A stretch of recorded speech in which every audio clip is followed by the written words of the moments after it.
Just like that. There we are. Oh, you just clomping things down, lady.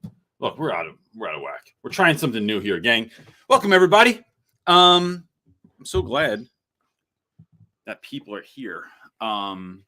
Because it's so nice out here. I don't know if it's nice in the rest of the world. Someone said in Ohio the other day they had snow or something like that. Oh, that's yeah. When I was doing like the meeting for Get Your Teach On, they were talking about how it was snowing there or something. I was like, nope. That's terrible. We finally got out.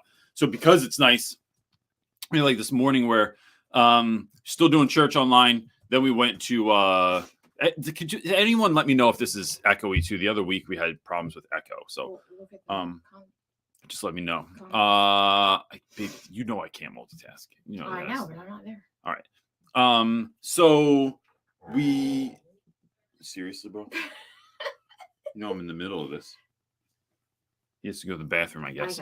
So we haven't trained our dog to use the toilet or urinal yet. So we were it was church online. Then we went to we were just going to Home Depot real quick. Not a sponsored ad, by the way, but if you're out there, hit your boy up. And we saw like this farmer's market. So then we stopped and then we like met people that we hadn't seen in a long time. And then I was at Home Depot and I was trying to get in and out real quick. And then some lady stopped me and wanted to have a grass seed conversation, which look, I'm always down for because I love grass seed. So it's like, let's have a grass seed conversation. So we did that. And it just took longer. And then I realized I was starving to death. So the not so secret wife like whipped up some. You really just gave everyone a full. I did. I wanted them to know. Morning this of is real. What happened at the Reynolds house this morning. You can make a real quick sandwich too. I could. You were like egg and cheese. You were like a short. That's like a Jersey classic. I have to know how to make a pork roll, egg and cheese very quick. It's like a Jersey on the staple. double. Like you just like it was like you just whipped out some pork roll, egg and cheese, and then we ate it super fast. Well, anyway, here. I didn't even eat it yet. You can get to it. Thanks. We'll make time for you to be able to eat. Oh my gosh, something I heard this week I want to say before as we're getting started here is I heard a quote this morning that was from my mentor's mentor, and I wrote it down. He said, "Just because something is valuable doesn't mean people will see the value in it." Right? Just because something is valuable doesn't mean that people will see the value in it. And man, that just hit me. That's like, how many times are you in school? Are you in a relationship? Are you talking to someone? And you're like, no, this is really important. We should have this program. We should focus on these students. We should put time and energy into this initiative. But no one else sees the value, right? I spoke at a school, and this is not a slight to them at all. Spoke at a school in the fall, and I was running. This is my mistake. I was running off Google Slides instead of running off something that was downloaded.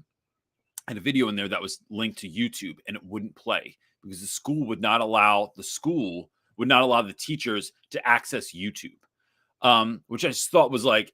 So it didn't work, and all the teachers in the whole room, was like 500 teachers in the district in this room, all laughed because they were like, yeah, this is a thing that's like, this is, it's valuable. YouTube is a valuable tool, right, to use in the classroom for like 1,000 different reasons.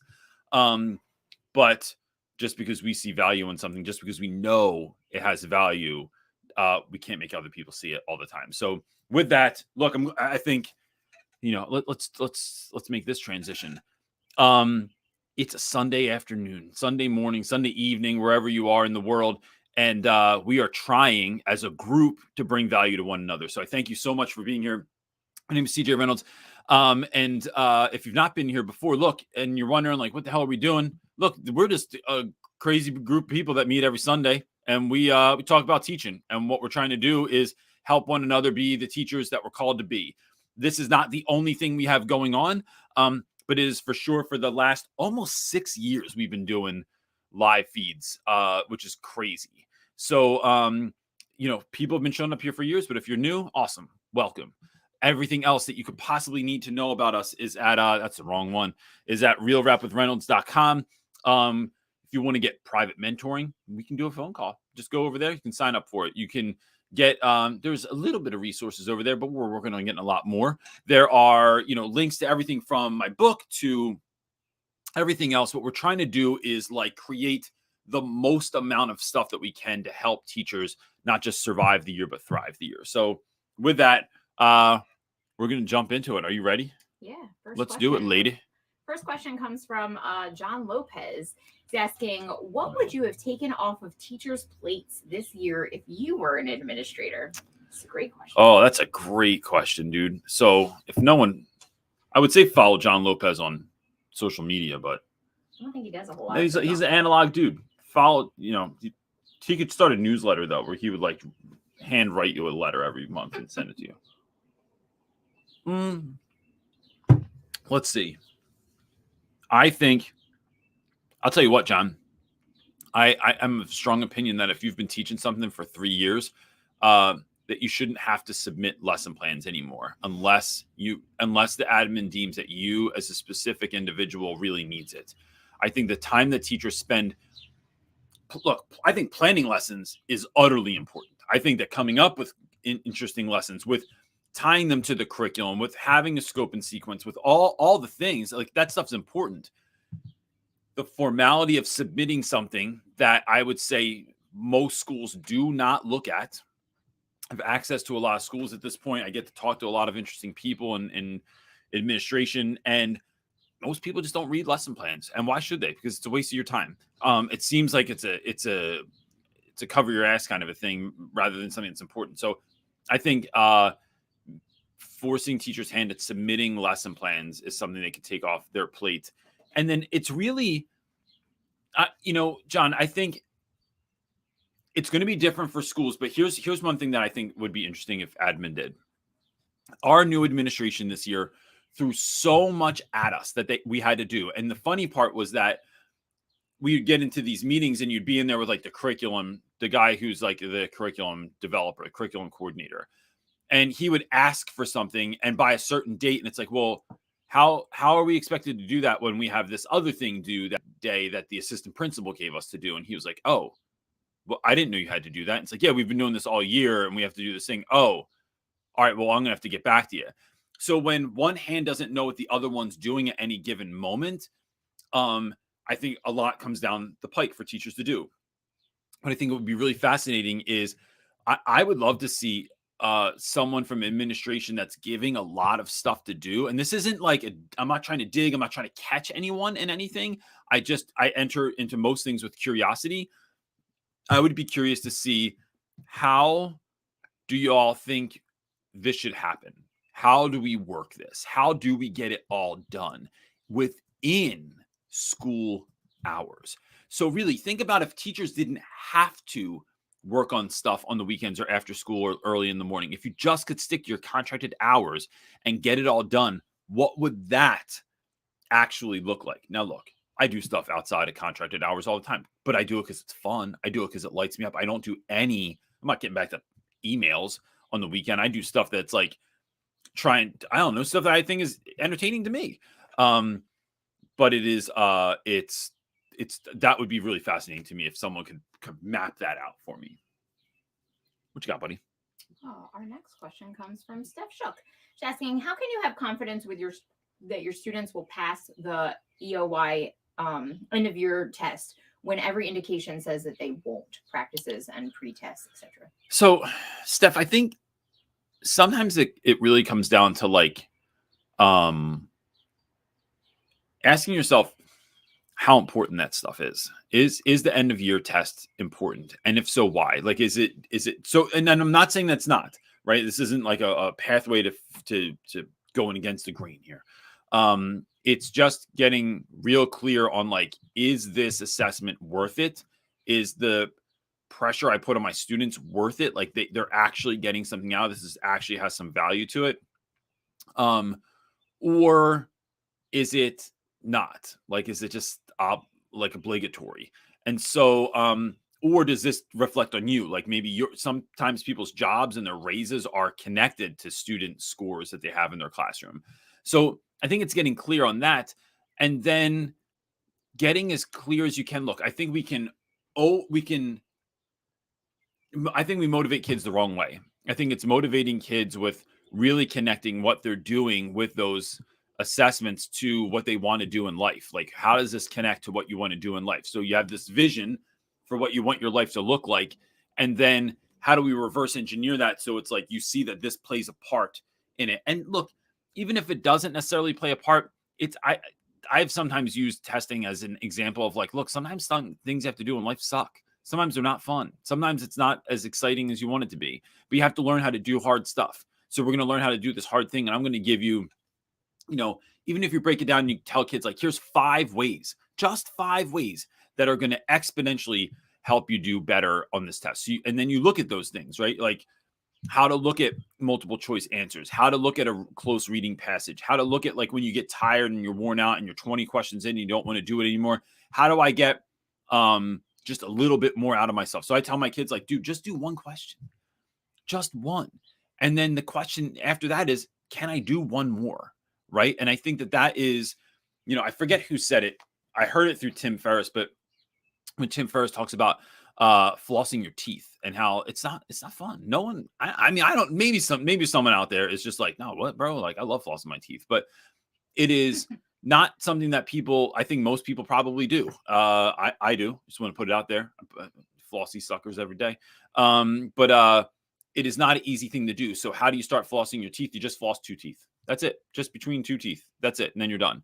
But like by the time you get the string out and you did it once, it's like, can I just do one more tooth? Yeah, I could probably do one more tooth. And that's how I rigged the game to win for most of the stuff I've accomplished in my life, is by figuring out, can I do one question? Can I do one section? Can I work for 10 minutes on this thing? And I don't want to do it anymore. Like, so every year when we got to do our taxes, no, we don't want to do our taxes ever. It's a pain in the ass, especially when you have a small business. But it's like, can we do this for 30 minutes? Can we just get organized? Like, so you're figuring out whatever that is, and then taking it from there.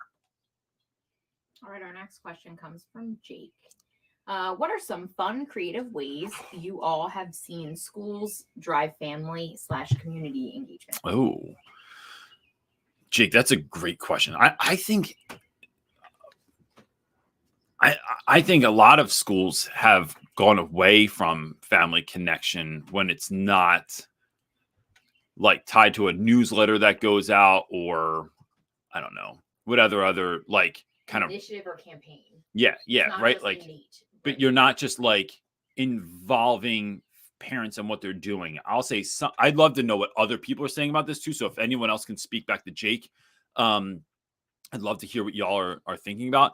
But when I think about it, I remember like one of my favorite, this is such a simple thing.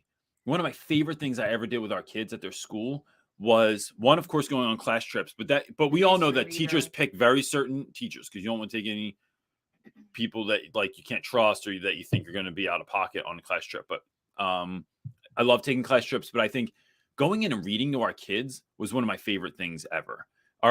When our kids were in preschool and grade school, we could pick any book, and you would come in and everyone would put their head down and you'd walk in the room like, all right, who's going to be the reader today? And then the kids get surprised, like, especially like my kid would like, that's city life right there. I don't know if people can hear the cops going by, but they would get so stoked that we were in there, and I'd always bring like the weirdest books I knew nobody else was going to bring. Like, one of my favorites was Derek Brown's Hot Hens and Ralph and the Story of the Weirdo Winter, and about this little girl whose hands were always on fire and she didn't have any friends, so she makes this friend, blah blah blah. Anyway, it's a great book. And that was one of my favorite things as well. What I've done as a teacher is we've done a couple of things this year, and not this year, but like in the past 10 years at my school, where we've had things like the Black Excellence Symposium, which is like bringing in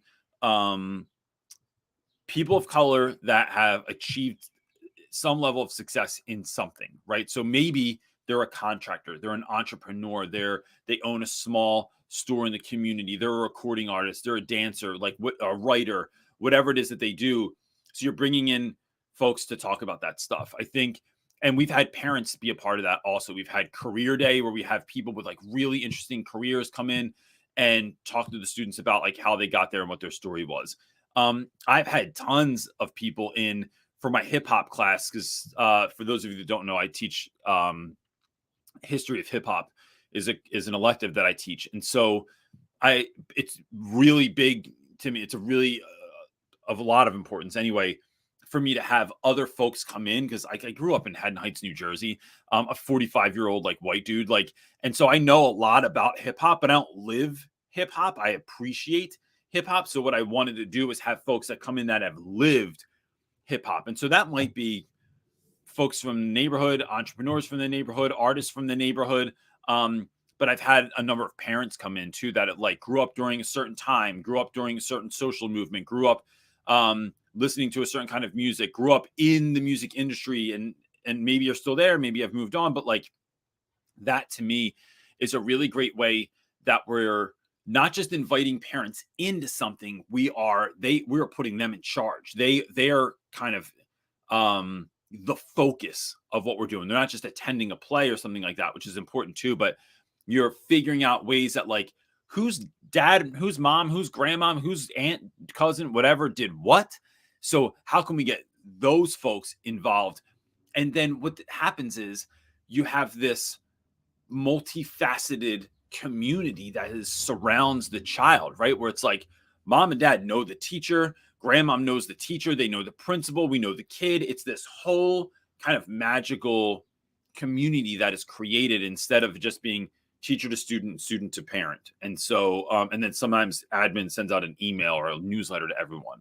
It's a real community surrounding that child. So yeah, I'd love to know what other people are doing though. So someone in the comments said, Melissa said, our school does a monthly breakfast with books, which I thought was a really cute idea. It's a great idea. Mm-hmm. I wonder what grade that is. I don't know. Because no teenager wants their mom to come in and talk about books once a month. They're like, oh my God, mom. Stop. I know. Can you imagine like the mystery reader like outside of elementary? Like what? I wonder what you do, like, it would be hilarious. I'd love it.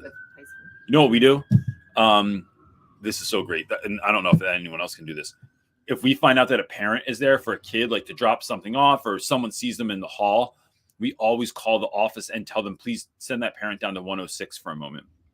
They come down to my room, they open the door, and we give them a standing ovation every time, and then just talk to them for a moment. And it mortifies kids most of the time. All the other kids love it, but not the kid whose parent it is.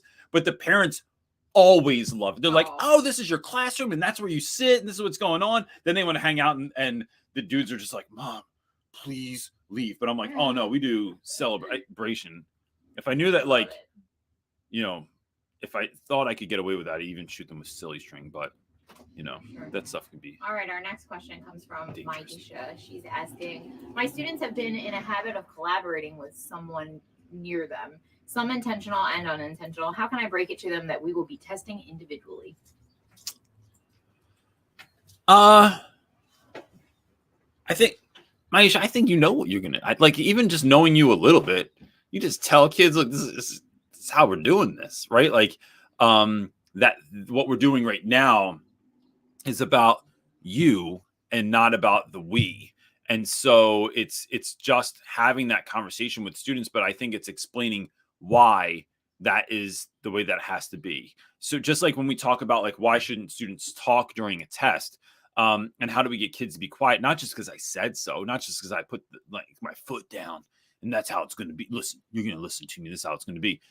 It is. I mean, we were even in a summit recently, and one of the administrators was trying to get the kids quiet, and they made them stand up and sit down like 5 or 6 times so they were quiet, because they wanted to stand quietly so they could do the pledge for our school. And then when the kids like didn't have their heart in it, there's a rando dude in the neighbor's backyard, because that's where we live. What's that guy doing? I don't know if he's rando. He looks rando. All right, sorry. Anyway, this is city living, man. Well, we live so close. Like literally, we just had this conversation this morning with Birdie. Like, there's no level of privacy around here. Like, no, just none. Nope. You are on display 24/7. Yeah, and so, but then also, I mean, like we had some rando guy show up in our backyard last spring, and like sitting there, like. Well, he wasn't just sitting there. He was a little confused and a little. He was on drugs, probably. Yeah. Yeah. So anyway, we had this summit. And which is like an assembly. And so they had the kids standing up and sitting down, but the way they were communicating to the kids was like, all right, let's do this again. I'm really I'm really disappointed that you guys can't just get up and just do this the right way. So we're going to try it again. We'll be here all day if we have to. And as I'm listening to them, I'm like, all you have to do, like, to me, it just seems so much more simple to just go, yo, listen, everyone, let's just real quick, let's understand why we're doing this. We're standing quietly so that I know that I have your attention. We're doing this pledge, which we have this pledge, which is basically like a list of affirmations. Look, this is why we do affirmations. This is what this does for your heart, for your soul, even if you don't believe in it, right? So you're standing up or being a part of something together. It is just the way, not even what you're saying, but it's the way you're saying it. Like, look, we can do this. This is great. We're all together. These are your brothers around you. And like, we're doing this in community together. So like, what, on 3, let me see everybody get up together. And we're going to say this together because we want, say it like you want to, not because you have to. And it's changing that around. So like, listen, y'all have been working so great together all year. Like, I just love how much you've been collaborating. Not all of you collaborate in the right way, by the way. And we're going to have a conversation about that, but that's something different. But for the most part, I just love it so much. But for this test, now sometimes, right? Sometimes there's a Marvel movie and we got the Avengers all together. Every once in a while, though, Captain America has some kind of solo journey that he's got to go on. That's what we're going on right now. We're going on the solo Captain America journey. So that's what we're going to move into. So for this next part, here's what I need from y'all to do. So it's framing it like it's not a punishment, like it's something we get to try to do, like it's something that, like, yo, this isn't. I always talk about things like it's not a big deal. Yo, guys, all you got to do is write a 7-page paper. That's it. It's literally 7 1-page papers, and you've written 5-paragraph essay 1,000 times. So like, it's really not that big of a deal. And it's based on this, and you love this. And like, look, yo, I know you're a great writer, and like, I know that, like, you know, you're just, the way you mix things up, the way you introduce stuff has so much to do with what you're doing. So I think it's coming at it like it's an awesome thing. I like that Chris said, he said, CJ changes the soundtrack. It essentially, it is. I love that. Yeah. One of my favorite podcasts from last year was this guy, John Acuff, was on the Darius Daniels podcast. And he wrote a book called Soundtracks, and you hit it on the head. Chris, a really interesting one, and I'm going to get it for our own children, is John Acuff just came out with, I don't even know if it's out yet, but him and his daughter, everybody hit him up for that book. Said Soundtracks was so great. They requested one for like teens. And so his teenage daughters and himself wrote a teen version for kids. So yeah, we're going to read that book in our household with our kids, but it just could be interesting. John Acuff is, it's Acuff. He is really. Oh, Chris Carson said, I love John Acuff. Yeah. Fascinating. He's one of those guys that got put onto by Darius that I was like, how did I not know this guy existed already? Like, so anyway. All right. Speaking of Chris Carson, he is next on in the line. His question is, who is your USFL team? That's United States Football League. I had to look that up. Oh, all right. The Eagles? I don't know. I know. That's the NFL, babe. Who's in the USFL? I didn't know that was a whole other team. Oh my goodness. Let's go back. Could we have maybe I can do this. No, I was gonna do. Don't take time to figure. Look, I was gonna do something. I'm sorry to disappoint you. I don't think we have an answer for that one. Chris, I grew up playing sports and even though my dad was a coach, I played right field every day. Every single time we played, right? There was no hope for me, and I was afraid of the ball. I should have been in right field. I actually should have been I should have just got snacks for everybody. And I found out in high school that that you could be cool. You could be in a terrible band and still be cool, right? So that's what I did. I played in terrible bands and got cool from it, and I didn't have to ever hit or catch a ball. I was so bad at basketball, in fact, and I tell my students this every year, that I remember being in gym one time, I think it was in 10th or 11th grade, and they were picking teams, and it was all my friends. And they go, yo, look, we'll take Reynolds, but this actually happened. Someone actually said this. We'll take Reynolds, but if he hits the rim, we get a point. And everyone, I remember people going, it's fair enough. Yeah, that's fair enough. That's fair enough.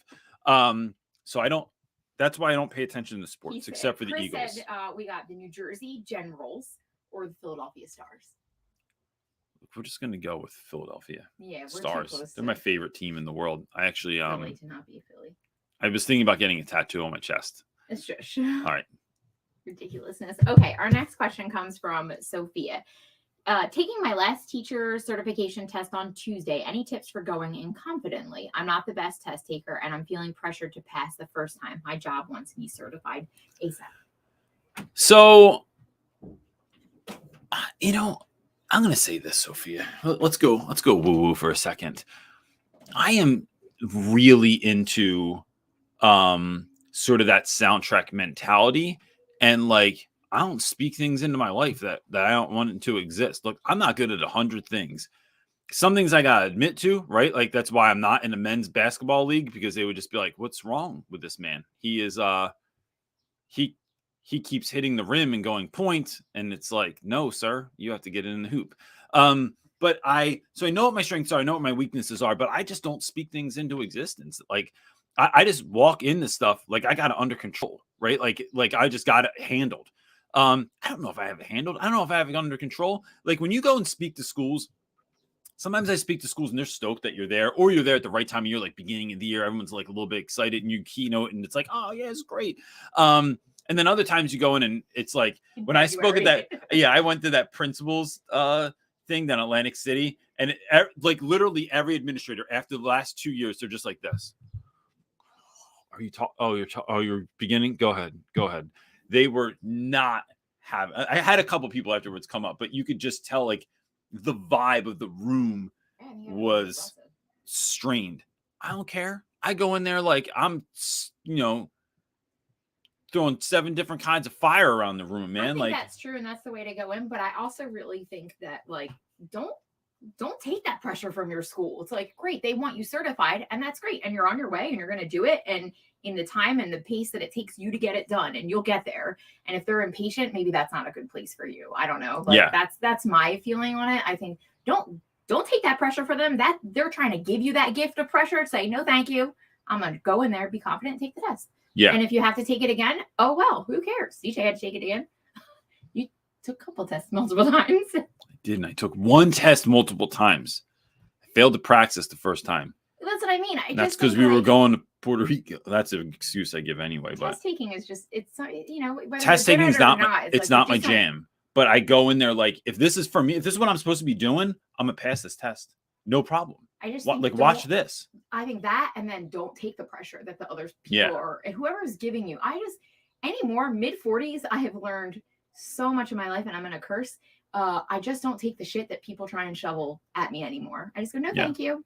It's like they're giving you a gift, and instead of taking it, you go, no, whoa. Yeah, I just go, no, thank you. It's just like when I have to take it. Just because you want to give me something does not mean I have to take it. Something that got put on me. This is slightly different, but don't take her question off yet. Somebody, I don't know where I heard this, but they were talking about negative talk, right? So like when someone talks about you in school, there's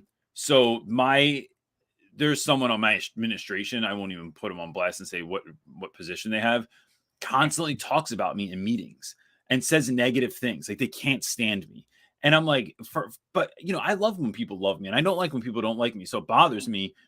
But so what I told my friend, who kept telling, like every time we meet, so-and-so was talking about you again. They didn't like this or this or this or this. And I said, wait, they told you. They didn't tell me. So don't tell me. Like, I don't want to know, unless if they want to come and have the hard conversation and confront me with some stuff, let's go. But like, I don't want to, like, they told you, they didn't tell me. Let's keep it that way. And that was told to me by someone, and it has worked like wonders. So anyway, that was just a side note.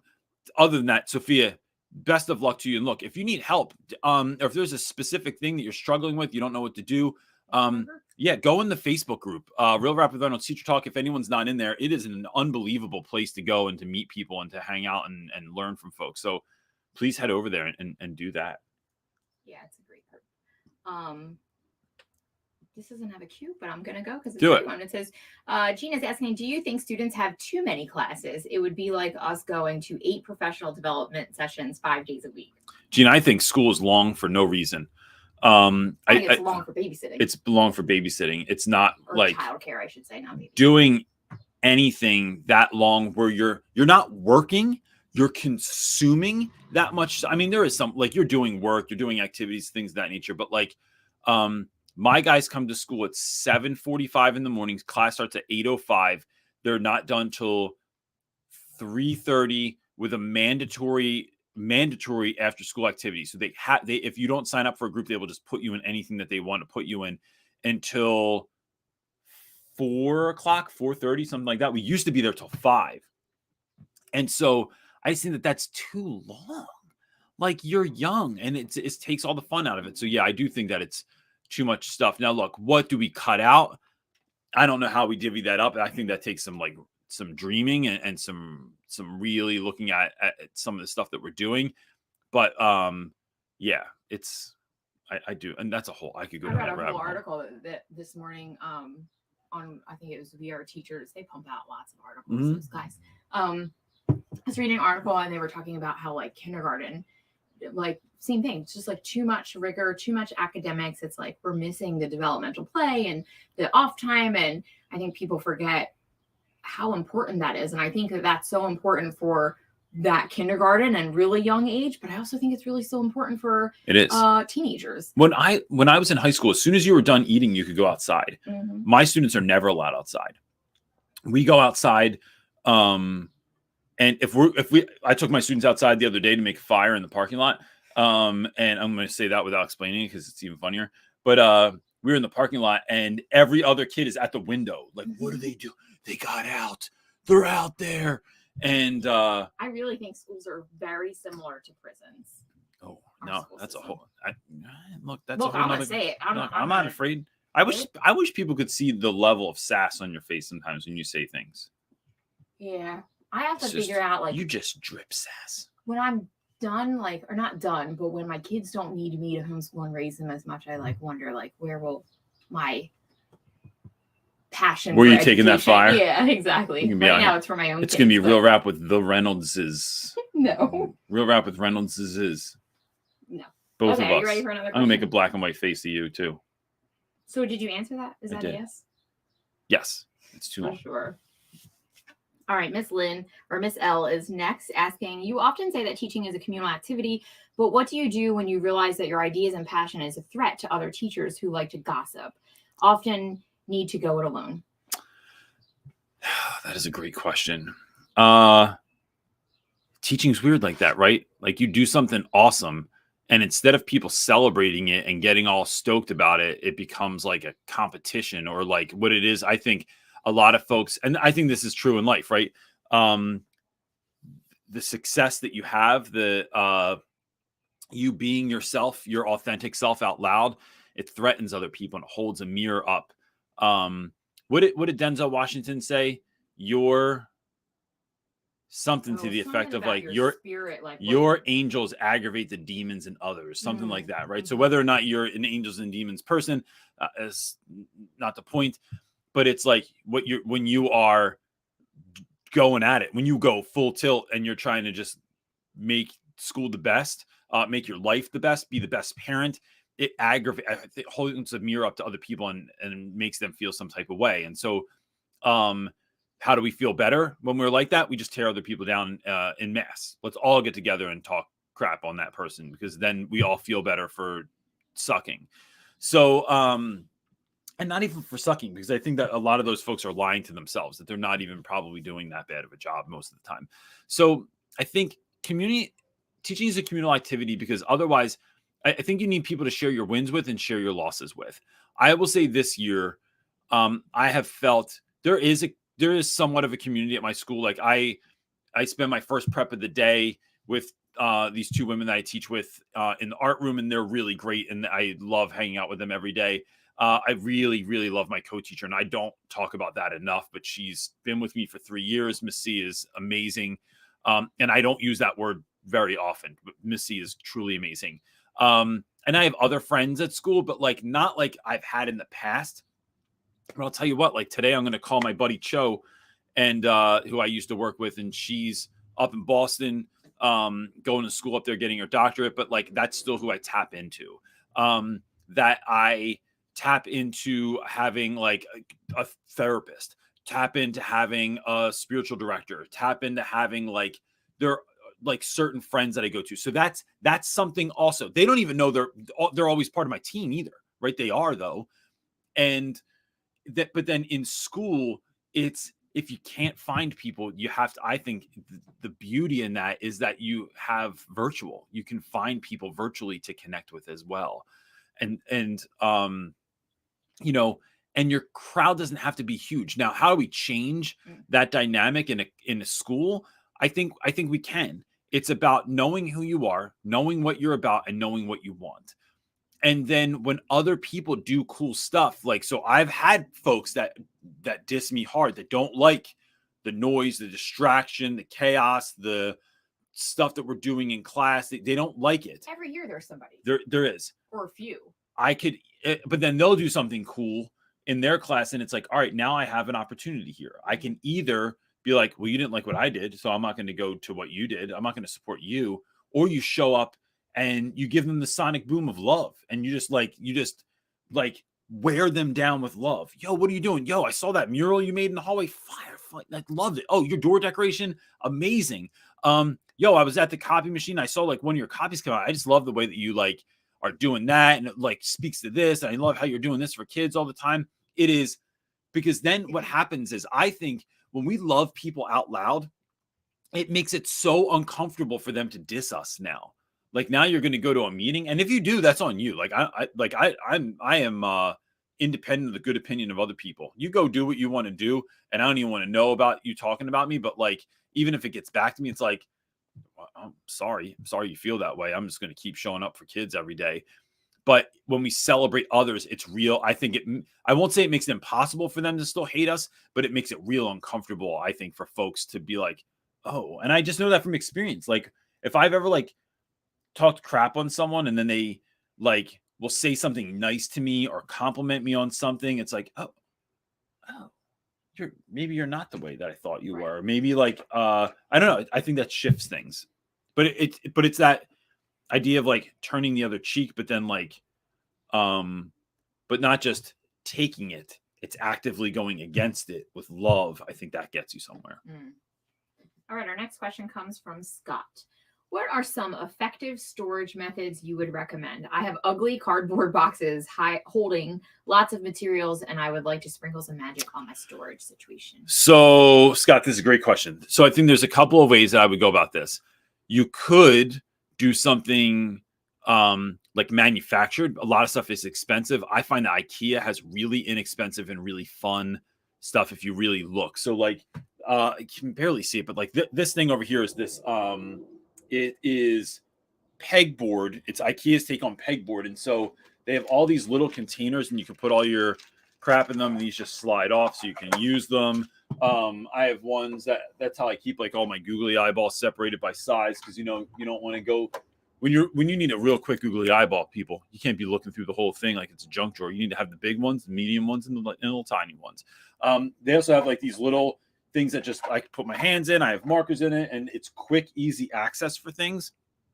I am huge on one container for one thing. I almost never put more than one type of thing in a container, which is like, if you look, when I often record at my desk at school, I have all these containers behind me, and everything's labeled. So it's like weird stuff goes in one box, weirder stuff goes in another box. Only glue, only staples, only paper clips, only pens, only pencils. It is, everything has its own container, and everything's labeled so that I know exactly where everything is at a glance. And then I even go so crazy as to put them in order of importance. So like pens, paper clips, stickers, like those are all things I'm going to use like on a daily or weekly basis. And then it peters off into like, blue sticky stuff that you put on the back of pictures and stuff like that to hang them up. Thumbtacks, I don't really use that often in school. So it's like that. And then I think it's getting rid of everything you don't use. Doesn't mean throwing it away. I just put it into hibernation. I have like this big black case in my room where I use a lot of the lockers for that stuff. That helps as well. Now, look, I love going to things like yard sales, thrift stores, antique stores, and trying to find weird things to put my stuff in. Like, I love old suitcases to put things in, old drawers, old like if we were at this thrift store once, and they had the freaking card catalog from a library, this big old card catalog, like the Dewey Decimal System, like all the cards would be in there. I'm like, yo, I would love to have that in my classroom, because I would have got like a typewriter. I would have went full John Lopez, got a typewriter and typed all the words out and like put them in the little. He would have wrote them in calligraphy. He would have. It would have looked beautiful too. It looked like you were in, I don't know, calligraphy times. I think that's a real time in our history. Calligraphy time. Yeah, it's right after. It's like after Jesus, but before the Industrial and Are you ready Revolution. For the next Yeah, go ahead. You're so ridiculous. All right, RD is asking. I just started teaching a self-contained ASD, autism spectrum, second grade class. My co-teacher treats the kids terribly, and I'm not sure how to bring it up. I just started a month ago. What do you recommend? Oh my gosh! So, I think.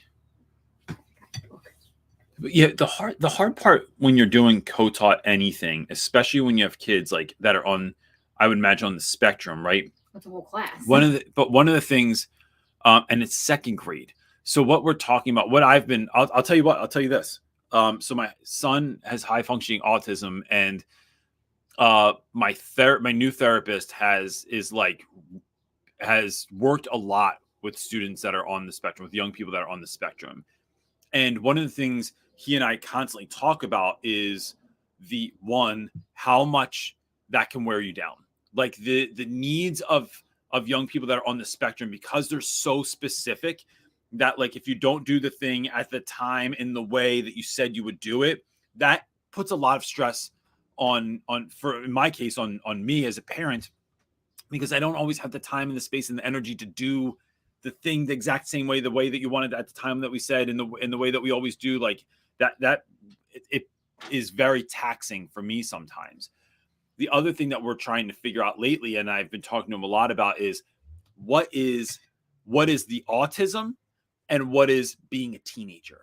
And so in your case, what is being autistic, what is being on the spectrum and having some of those characteristics and traits, and what is you're just being a kid, right? And so it is, but if you don't know, if you don't have the training, part of me just thinks, like, why is someone in a co-taught class with kids that are on the spectrum if that's not your heart? That'd be like making a special ed teacher be a special ed teacher, because people get put in those classes. I know, and that's a real shame, because it really, you need to have the heart for the specific types of kids that you're teaching. They really need a lot, like the ASD kids, like they need a lot, like, of help and walking through and all of this stuff it requires. Like, my day at home, because of that, is very, very busy and structured.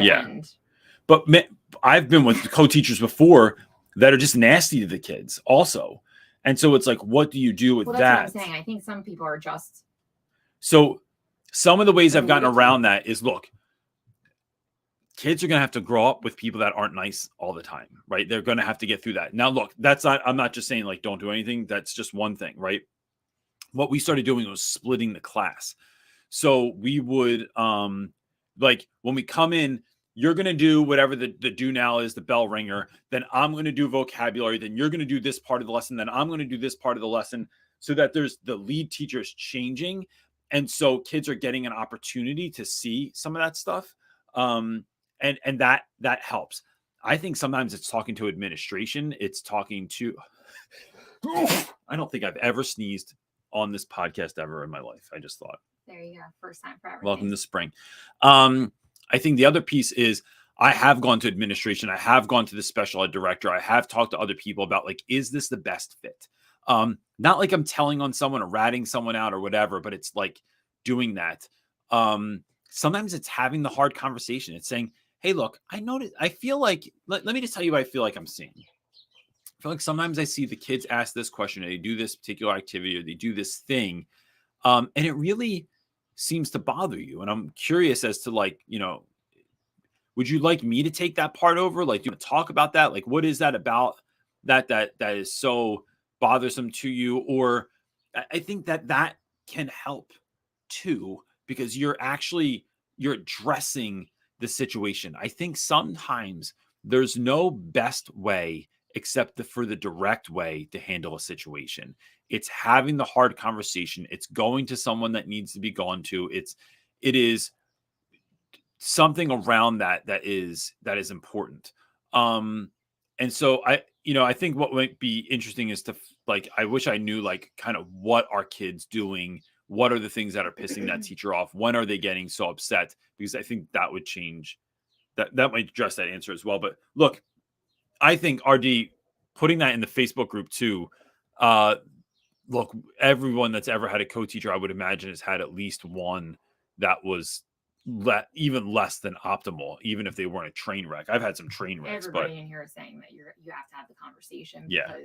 But I love when you do it, you do it and you ask questions like, out of curiosity, and that just takes the sting out of it. You're not telling them what they're doing. You're right. telling them what you think you're seeing. Right. If I feel it's like this happens, versus but it's curiosity and not accusation. Accusation, right? And that changes everything, because then no one feels like you're coming at them. It's like, no, I just thought I was seeing this, and they might, because someone might go, no, I don't. How many times do you'll say something to me with a certain tone of voice, and I'm like, I don't like the way that you're saying that to me right now. You think I have a tone when a lot of times I'm just getting excited. But that's what happened, right? So then I go, oh, but if and then I have to take you at your word, right? I'm not gonna pretend. I'm Mexican, so like I get a little excited. But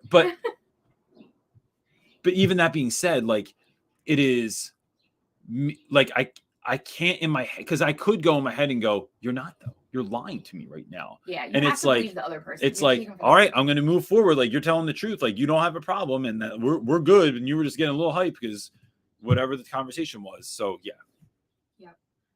That's a tough one, man. I hate dealing with that stuff. Well, I hate that the worst, and it's always the truth. Like who gets the brunt of it? Who gets the? It's always the kids. It's always the kids, right? And that's the kids are suffering in that class because of that. Yeah. Person. Okay. Our next question comes from Miss L. Again, she's asking, there is a teacher who has anger issues. It says / does things that makes. Did we do this one? Nope. Oh. Does things that make the kids and teacher frustrated. Management knows it but avoid it and justify by saying the kids are used to him. Advice. It's another I guess. Yeah. God, so there's a couple of things here.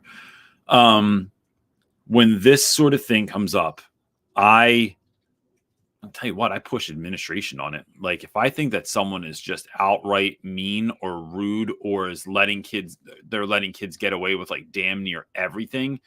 Like I've had this year teachers that like just let their kids, like they leave the class before the period's over. So then they're running around in the hallway and they're acting like a fool in the hallway and wrestling one another and play fighting one another or actually fighting one another. Like it's a wild place this year. It's going to administration. And I'll tell you what, like, I've had several instances this year where like, there was an instance real recently where like someone, like there had to be 100 students in the school parking lot and they were playing football and they were running around and they were doing all different kinds of stuff. And look, whatever your class is, like I was making fire in the parking lot the other day, right? I'm not against taking your kids out. I'm not against them doing things and loving life and enjoying the weather and you're doing something together. Until you sit in my car. And then when you're sitting on my car and I'm looking through my classroom window, I'm like, yo, my man is sitting on my car. So I yell out the window. No one hears me because there's all this ruckus. That's old man marker right there. That is an old man when marker. You say ruckus. Jiminy crickets. So I went to the principal. I'm like, yo, listen, y'all can do whatever you all want to do outside, but you can't sit on my car, right? I take that thing to the car wash like 3 times a week. Like, get off my car. And then he went out and didn't even address it right away. The kids are still doing their thing. And I'm like, yo, I'm leaving class. I'm going to go tell the principal now, watch my class because I need to move my car. I'm not waiting for you to do whatever it is that you're doing. And as soon as I got to his office, they brought the kids back in. So I didn't have to address it that second time. But look, I think the bottom line is, Miss L, that we are at school for kids. And sometimes we have to be those advocates for kids. We have to say the things that the kids don't know how to say, that no one should have to get used to a teacher being a jerk. That's like we don't want our kids to have to deal with any of that stuff. We don't have to want students to grow up getting used to abuse. Oh, well, it's just verbal abuse and it's not physical abuse. So it's not as bad as the last time. No, we want kids to experience awesome all the time. And so sometimes teachers need to have a mirror held up to their behavior. Sometimes they have to be confronted with certain things. So if the admin's not doing anything and the kids don't know what to do and the parents probably have no friggin' idea, I think it comes down to us having a voice, saying something, and maybe not going to the principal. But I've gone to the HR people this year. Your stuff is confidential with them. So you could go to HR and say, listen, I'm noticing a problem. I just want to put it on somebody else's on their radar so they have a sense of what's going on. And then that never comes back to you, right? You're not going to get in trouble. It's like dialing in an anonymous tip. But I think that is the way that has to go down. So it's probably not you directly talking to that teacher, but it's telling someone that is in power that can do something. I think the other thing is being on the lookout. A lot of times my students will come in, they're like, yo, I hate this teacher, or they do this, or they do this, or they do this. And I could go talk to the teacher. I could just go to administration. But in those cases, I like to try and equip my students on, how do you do this? How do you navigate this? Like, when should you tell your parents that they need to contact the teacher? When do you stand up for yourself? How do you stand up for yourself? Like, and empowering young people to take the reins of what's going on and showing them that they have far more power than they think they do, and reminding them that they are worthy of having great teachers all the time, having a great experience in school, and not being treated like a piece of crap. All right. Our next question comes from Crush Library. Yeah. Asking ways to keep in touch with former students. I'm leaving teaching, would love to be a reference / mentor, but since my students will still be in high school, I think social media is off the table. I don't know that that's true, but I'll say this. You could just live in the same neighborhood as them. We were walking back from the library the other day, and I hear someone yell something. So I turn around, and there's this young man across the street. Mr. Reynolds. I didn't know what he said at first. And then I look over and I get this, and I'm just like, I look at my wife, and we're in it was like after school, like ain't nobody gonna see you on the street in this outfit, so you don't really care what you have on. I think. And I went to the library. Oh, we went to the library. And so, but I had like old sweats on and this nasty old sweatshirt because I was gonna like do something when I came home. So it was like cleaning all day. And then I get Reynolds, and I look over, and he's still standing there waving at me, all happy, and I'm like, what the hell? And then he goes, you don't remember me? And I'm like, all right, now I gotta go over and go see what's up. And one of my former students lives directly across the street from my house in an apartment. And I was like, this is so crazy. So just live in the same neighborhood. I think I think you go where kids' attention is. Social media is fine, but you could not allow people to message you if you don't want to have like direct messaging, and make that social media account a place where, what if it was like, hey, this is where we are. I'm going to post things that kids are doing. Like you're like, either maybe not if you're in high school, but like if you are, but maybe if you are like, maybe if you were like your wrestling team did really great this year. You're getting ready to go off to college. Your college acceptance letter came in. I got a new job. Like, and kids are posting stuff about themselves. Like maybe you could be the hub of, this is how we're all keeping up with one another. Anything else is going to be really private. And I think that's maybe the part that is making you nervous about the social media. But that is, so like if you email, if you have a Facebook group, if it's something like that, this is a place where you're just even posting stuff that you're doing, things that are going on in life. Like I have 3 different Instagram accounts. Like, and so only the one that's the most well-known is my Real Rap With Reynolds. But that one it's only clean stuff. It's not, I don't put pictures of my kids on there anymore. It's just like what I'm working on, what I'm doing, what's going on in class. And then that's how I connect with old students, is through there. But and then I have one that I use for family, and then I have one that I just use for like inspiration. But like, I think that might be, in my mind, that's one of the better ways to do it. The other thing is, when we were through the pandemic, we did Zoom calls with students that were away at college, or just kids that like weren't in college, but weren't really sure what to do. And it was every Friday night. Me and Cho just did, like, I forget what we had a name for it, but it was like, let's just kick it like on a Friday night for an hour. Just show up if you want. And sometimes that was 3 kids. Sometimes that was 50 kids. And folks would just show up, but you are constantly, what you're doing is reminding them that you are a resource for them to do the good work that they want to do in the world and to just connect with. It's hard not to do that. So I think social media is great, but I think that people are scared, like you said, of the private messaging portions. And so I think use what you can to keep you safe, and don't use the other portions. Yeah. You know, like you said, turn off the messaging. Yeah. If someone wants to ask you something, leave a comment under this. Yeah. Like, you know, you could even have stories, or you could have posts that are like, hey, tell me what you're up to lately. What's the most exciting thing you've done this month? Like, you can like move around. Yeah. And then kids are just commenting on each other's comments and stuff like that. I think that's a really fun way to do that. All right. De La Classroom is up next, and he is asking, some strong teachers are leaving my department for personal reasons / retiring. Did you ever feel obligated to take on leadership roles even when you felt unprepared? No. Here's how I look at things. I look, when I was younger, bro, I think I have been in situations, more like in church situations, where I've taken on leadership roles when I didn't feel prepared for it, but someone else told me that what I did was I felt like someone needed it. So I did it because I felt like you needed my help and there was no one else here to take this on. I no longer do that.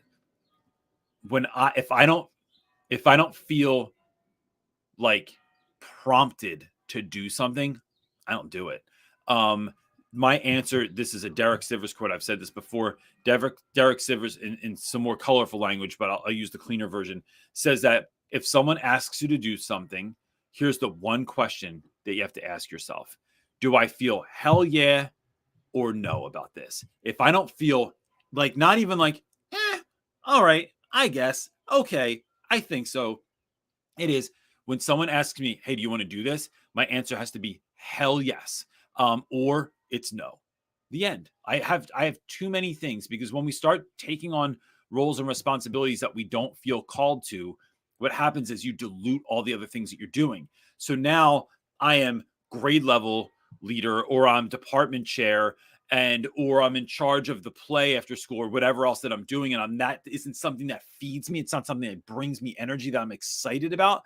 It makes my classroom less. It gives me less time with my students, less time to plan things, less time to grade things meaningfully, less time to connect with students and parents and colleagues. So saying yes to something else is going to mean saying no to something else, right? So do I want to fill my life with things that I feel pressured into, obligated to do, or is it stuff that, not just stuff I want, right? I don't want to even be that self-centered, but it is this my assignment, right? And so like my faith comes into play with this too, of like, is a person my assignment? Is, because there are people that are not. I've seen people struggling in my school, and I can feel it very strongly that you are not my assignment. That you have some stuff going on that this is not for me. Mentees that I've not I've not connected with. There's a lot of folks that like I've had to say no to, opportunities I've had to say no to, because I don't feel like if that is my assignment. Or maybe it was for a season and it no longer is, so now I don't do it anymore.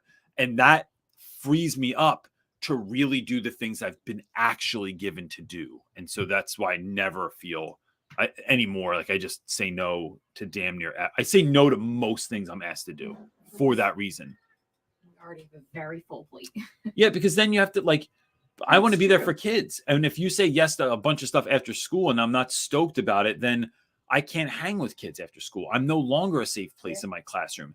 And so although it looks like I'm doing nothing, I am. And y'all can think whatever y'all want to think about it, but like I'm over here doing the work I've been given to do. All right, our next question comes from Andrea over on Facebook. She's saying, I have an 8th grade student with ADHD who is very hyper and really struggles to stay engaged in class. When off task, he makes bad choices, such as attempting to stick a pen in the pencil sharpener. He already receives flexible seating with an option to stand and breaks as needed. Any tips or suggestions on how to help him maintain focus? Oh, man, Andrea. This is our life. These are my favorite students in the whole world.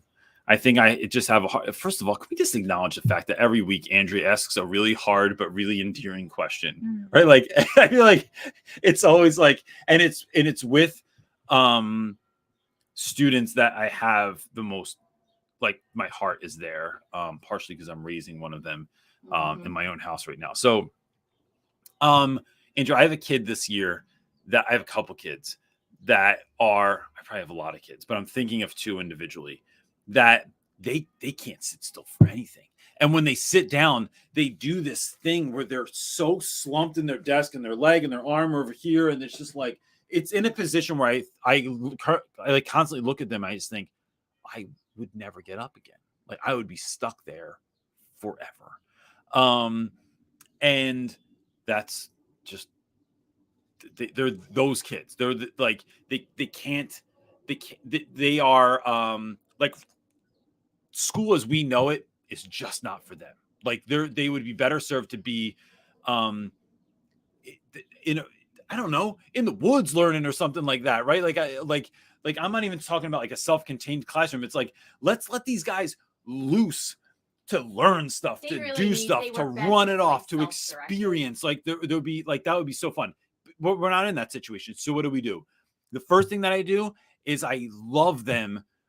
I just so much. My man, here he is. Oh, ladies and gentlemen, we have kids that like I have this kid this year. He's not ADHD, but he struggles with just like he's like a very shy young man, right? Very, very nice, very shy though. He's the VIP. When the VIP comes, ladies and gentlemen, here he comes, guys. Guys, get away from the door, please. I know you're trying to leave. I just need one moment because we got the VIP coming through. VIP, welcome to school. When I collect his papers, a lot of times I get down on one knee and I collect them. I only use the hand on a stick when I collect his tests because you deserve the golden hand on a stick. This is where your paper goes. I'm going to safely support it until it gets to the transported to the front of the room where we will grade your test first because you're the VIP. VIP, are you hungry? Do you need any candy? Would you like a little bit of cereal? Need anything like that? Okay, just checking in because you're our VIP. With kids that have like really wild ADHD, right? It's really, really hard for them, especially when you have them at the end of the day and they've been trying to keep it together all day or at least going through school all day. It is giving them opportunities to get up, to do stuff. They're in charge of things. I tell them like, I will help them. Like I had a kid one year that like he had a drawer in my classroom. Anything someone needed a stapler, tape, paper clips. It had to be utterly I gave you a grade on how organized it was, right? This is a life skill that I was teaching here. It was like being organized. And then your job is to like a ninja get what is needed and deliver it to someone. If you're loud, if you're tripping, if you're touching people, if you're putting things where they're not supposed to go, bro, you're gonna get fired. You don't want to get fired because it's a special job. I don't give this to everybody. I want to stay after class one day. We're going to talk about this. Listen, you have some unique skills and abilities, and I want to tap into those. You have a lot of energy, right? Where a lot of kids are tired. I need you to use that energy to help me teach this class and to help these kids have the most success that they can possibly have in school. Are you down for this? Yes, Mr. Rounds, I'm down for it. That's what every kid sounds like in my head. Yes, Mr. Rounds, I'm down for it. All right, here's your drawer. Specifically designed this drawer for you. It's extremely organized. Don't let it be unorganized. I'm going to check it every week and give you a grade. Do you understand what I'm saying? Yes, Mr. Rounds, I understand. All right. So when Mary, I don't know why her name's Mary. I don't think I ever taught Mary in my life, but Mary's in the front aisle and she needs a paper clip. Mr. Rounds, do you have a pen or pencil? I'm going to give you the look. You got to be paying attention to me because I'm giving you the look. Now your job is to get that pen and deliver it post haste like a ninja, right? I've had kids. We used to have, me and Cho used to do this.